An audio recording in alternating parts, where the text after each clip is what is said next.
Did you know that most so-called reactive dogs aren't stubborn? They're scared, and many can make huge progress in a few days with the right plan? That means there's hope, fast. So today I'm diving into how I trained my reactive dog. What worked? If you've ever braced yourself on a walk, heart pounding as your dog locks onto a trigger, yeah, I've been there. Reactive dogs aren't bad dogs. They're overwhelmed. That can look like barking, lunging, whining, shutting down. For owners, it's exhausting. Planning routes, avoiding people or dogs, feeling judged, and wondering if you're messing it all up. I dealt with leash burns, dropped treats. Before we could even think about training, I had to become a detective. I needed to understand what was actually causing my dog's big reactions. My dog's triggers? It turned out to be a very specific list. Fast bikes were number one. That sudden, silent speed would tap right into his prey drive, sending him from 0 to 100 in a split second. Surprise dogs were another. An off-leash dog appearing out of nowhere felt like an ambush to him, a total loss of control that put him immediately on the defensive. And, oddly enough, men in hats. The obscured face, the different silhouette. It was just unpredictable enough to make him deeply uncomfortable. But the biggest trigger wasn't even on that list. It was me. Add in my own anxiety, and we were a feedback loop of stress. I'd see a potential trigger, my heart would start pounding, and my breathing would get shallow. He felt my tension telegraphing right down the leash. I felt his body stiffen in response. My fear confirmed his fear, and his reaction amplified mine. We were stuck. Here's where I started to break that cycle. The first step wasn't about obedience or commands. Day one was not training, it was decompression. We needed to lower his baseline stress level, or cortisol levels, before any learning could happen. So we embraced slow sniff walks. Sniffing is naturally calming for dogs. It's how they process the world. I let him lead the way, sniffing whatever he wanted, for as long as he wanted. There were no goals, no distance to cover, no time to beat. Our only job was to exist together in a calm state. I focused on my own breathing, consciously relaxing my grip on the leash, just letting him breathe and be a dog. Next, I upgraded our gear. I swapped his collar for a front clip harness. This was a game changer. It gave me better directional control without putting any pressure on his throat, and I paired it with a standard 6-foot leash. This gave him room to sniff, but kept him close enough for me to manage our environment.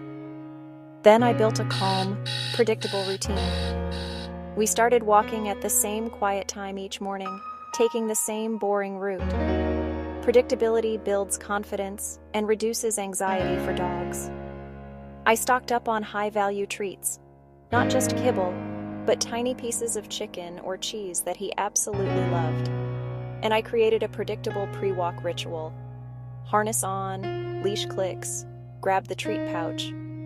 Every step was the same, every time, signaling that a safe, calm experience was about to begin. Our daily routine started indoors, long before we ever stepped outside. We began with calming activities like scent games.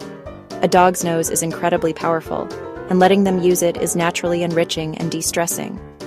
We'd hide high-value treats around the room, or use a snuffle mat to encourage him to forage. This simple act of sniffing and finding food lowers cortisol levels and helps them settle. It's a fantastic way to build their confidence in a safe, controlled environment. We also did a lot of simple shaping exercises. Shaping is just breaking down a behavior into tiny, achievable steps and rewarding each one. It could be anything from teaching him to touch his nose to a target, or go to his mat.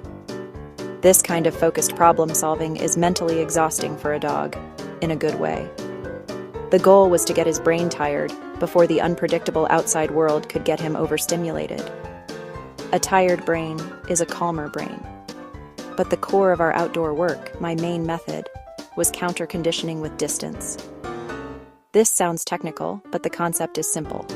Change how your dog about their triggers. Instead of feeling fear or frustration, we want them to feel anticipation for something good. And the key to making that happen is distance. First, I had to find his threshold. That's the exact distance where he could see a trigger, like another dog or a person, and still be calm enough to take a treat from me. This is the most critical piece of the puzzle. It's the space where learning can happen. If you're too close, he'd go over threshold and blow up with barking and lunging. No learning happens there. But if you're too far away where he doesn't even notice the trigger, the training is pointless. You have to operate in that sweet spot only. To communicate precisely, we used a marker word. The moment he saw a trigger and was still calm, I'd say a sharp, happy yes, and immediately give him a super high-value treat. The sequence is everything. Trigger appears at a distance. He sees it. I mark that moment of calm observation with yes. He eats. Over and over, his brain forges a new connection. That scary thing over there now predicts delicious snacks. The trigger literally becomes a cue for food. As he got better, I also played a game called Look at That. It's a slight variation. He glances at the trigger dog. I say yes to mark the look, and he learns to disengage from the trigger and turn back to me for his payment. This builds a beautiful pattern of checking in with me whenever he sees something concerning, instead of reacting on his own. There were setbacks. Rain made everything harder. Kids on scooters? Kryptonite. I learned to pivot, step off route, body block feet, a scatter on the ground, and breathe myself. My job wasn't to correct him. It was to manage and make good choices easy. After weeks of consistent, sometimes frustrating work, you start to wonder if you're making any real progress. You see tiny glimmers of hope, but they're fleeting, and you're mostly just going through the motions, trusting the process. You feel like you're on a plateau, just waiting. And then, often when you least expect it, it happens. The breakthrough. For us, that moment came on a crisp Saturday morning, just 3 weeks into our new routine. We were near the end of a surprisingly calm walk, just approaching the park exit. I was starting to relax, my shoulders finally dropping away from my ears, thinking we'd made it through another walk unscathed. And that's when a big, bouncy, off-leash dog appeared suddenly at the park exit, blocking our path. My heart immediately jumped into my throat. It was the classic nightmare scenario. No time to prepare, no space to create distance. Just there. The old version of us would have been a 5-alarm fire. A chaotic mess of barking, lunging, and me desperately trying to haul my dog away while apologizing to the other owner. It would have been loud, embarrassing, and stressful for everyone involved. And for a split second, I saw that old pattern begin. My dog stiffened, his body going rigid, his ears perked. I felt the familiar tension travel up the leash to my hand. I braced myself for the explosion, but the explosion never came. Instead, something incredible happened. It was like watching a new piece of software boot up in his brain. He flicked his eyes to the other dog, processed the situation, and then, like he'd just remembered a cheat code we'd been practicing, he turned his head and looked directly back at me. My own training kicked in. I didn't hesitate. I marked the behavior with a clear, happy yes, and immediately delivered a high-value treat. That single word, yes, was our signal, our contract. It meant that was the right choice, and good things are coming. Then, we calmly turned, creating space just like we'd practiced 100 times in less stressful situations. No yanking, no panic. Just a simple, fluid U-turn. And he trotted happily beside me, taking treats, his focus entirely on me, like it was just a Tuesday. The other dog might as well have been a squirrel or a fire hydrant. The crisis was completely averted, not through force, but through communication. That was the before and after moment, the moment I knew all the effort was worth it. Before, our life was defined by white-knuckle walks, my hand cramping from gripping the leash so tight. It was a constant stream of mumbled apologies to strangers, feeling their judgment as we struggled past.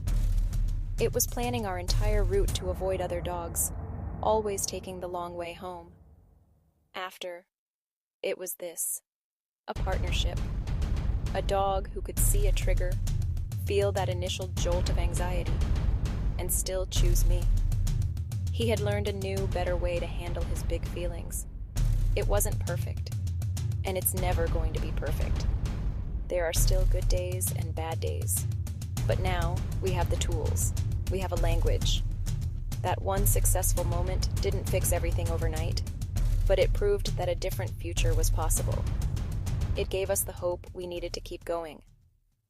From there, I layered difficulty. Closer distances, moving triggers, then low-stress greetings with a neutral helper dog. I kept sessions short, ended on wins, and tracked data. Distances, times, success rate. Inside, we practiced go to mat, calm settle with a chew, and doorway neutrality. Tiny choices stacked up to big change. If you're starting, here's the distilled list. Safety and management first. Harness, distance, predictable routes. Decompression walks and enrichment to reduce baseline stress. Find threshold. Train only under it. Mark and reward when your dog notices a trigger. Build a strong check-in cue and reinforce calm. Keep sessions short. End on success. Track progress. The outcome? Fewer explosions, more confidence, and walks that feel like teamwork. My dog didn't become a different dog. He became a safer, happier version of himself. And I became a calmer handler. Drop your story in the comments. What's your dog's biggest trigger? I'm reading them and replying. And if this helped, watch the next video where I demo real-life setups and 3 games that build calm fast. You got this. Your dog does too.